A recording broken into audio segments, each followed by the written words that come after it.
it's Ashley, and today we are going to talk about the Healthy Food First Spring and Summer Food Box. Let's dive in. So first we are going to look at our squash and cucumber vegetables. And here, more specifically, let me show you exactly what they look like. This is our cucumber. This is our zucchini, which is considered a green squash. And we've got our yellow squash right here. So interestingly, these things can be stored inside of your refrigerator, preferably in a crisper that keeps it nice, fresh, and firm for a longer period of time.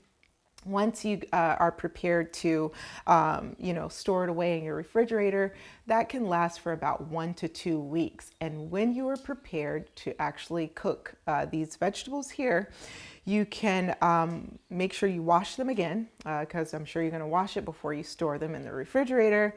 And you want to cut off the stem on top of the vegetables here. And it's not to say that they're not edible, but they're probably just not going to taste as remarkable as the vegetables themselves. Next, we're going to go into the leafy greens.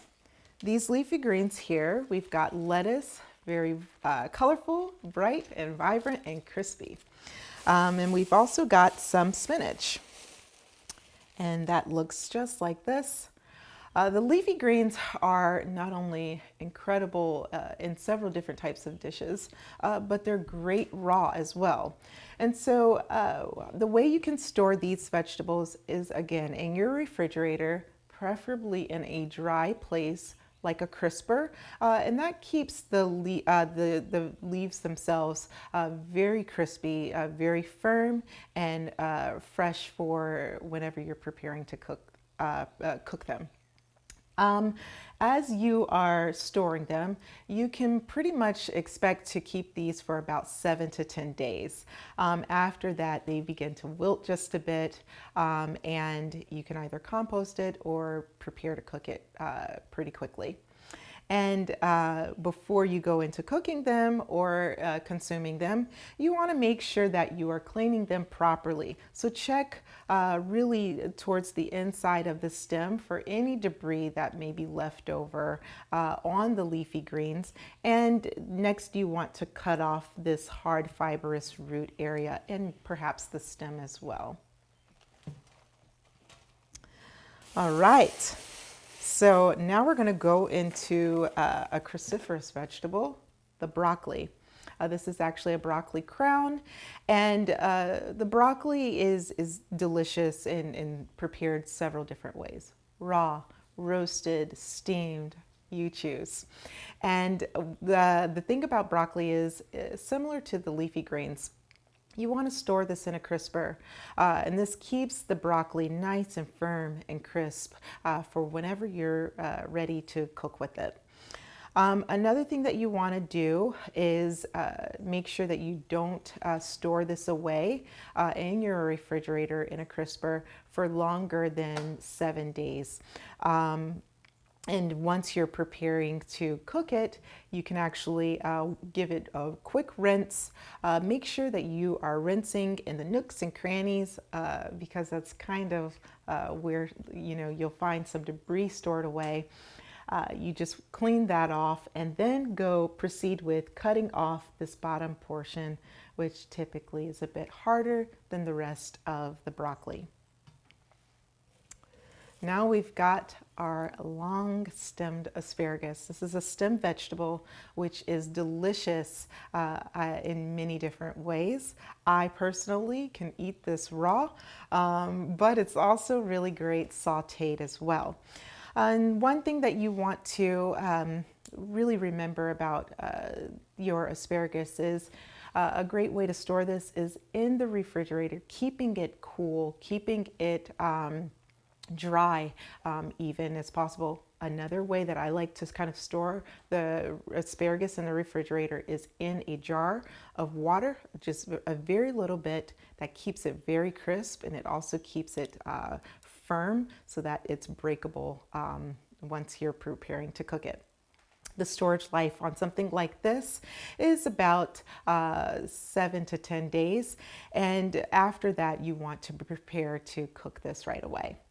Of course, as you are preparing to cook it, the only thing that you really need to do is just cut off the hard part here. And a trick that I can show you is by simply taking the asparagus, and wherever it is not bending, or wherever it is, the point of bending is where you can just simply snap it off.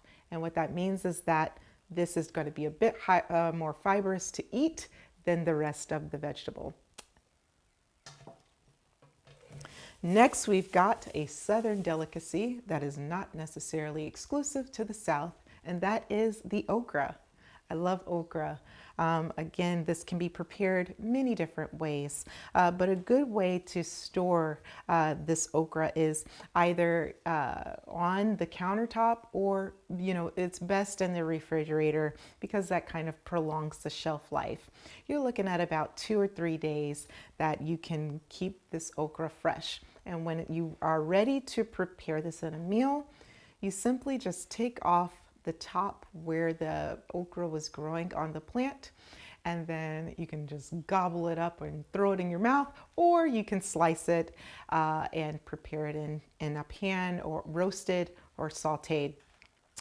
Before you prepare it, of course, you want to make sure that you are cleaning this. Just give it a nice little rinse and rub on the outside, and you're good to go. All right. Now we've got our tomatoes. As you may know, there are many different things that you can do with the tomato. But one thing that makes this so special for the spring and the summer months is that when they're picked and peak ripeness, their flavor is remarkable. And one way that you can store tomatoes is either on the countertop at room temperature. That's going to speed up the ripening process just a bit. Or you can store it in a paper bag inside of the refrigerator for just a shorter amount of time. I recommend storing it on the shelf because it keeps it nice and ambient and fresh and flavorful. And lastly, we've got the eggplant. This big, beautiful purple vegetable that can be cooked a variety of ways. One thing that I like to, remember when storing the eggplant is this goes well in a crisper as well. Also, you can stick this on your countertop as well, but if you want to really stretch that shelf life, sticking it in a crisper in your refrigerator will really take this a long way. And you're looking to keep this for about 4 or 5 days on the countertop. But if you stick it in the refrigerator, you're looking at up to 3 weeks of saving this plant. Good luck with trying to save it because you're going to want to eat it right away. But before you prepare to eat it, whether that's through roasting or steaming or sticking it in with some other vegetables that you see here, it's best to just take off this little this stem area right here on the top, and then you can proceed with slicing it for your meal. So that covers everything that is in the spring and summer food box. I look forward to showing you guys how to prepare this in a meal.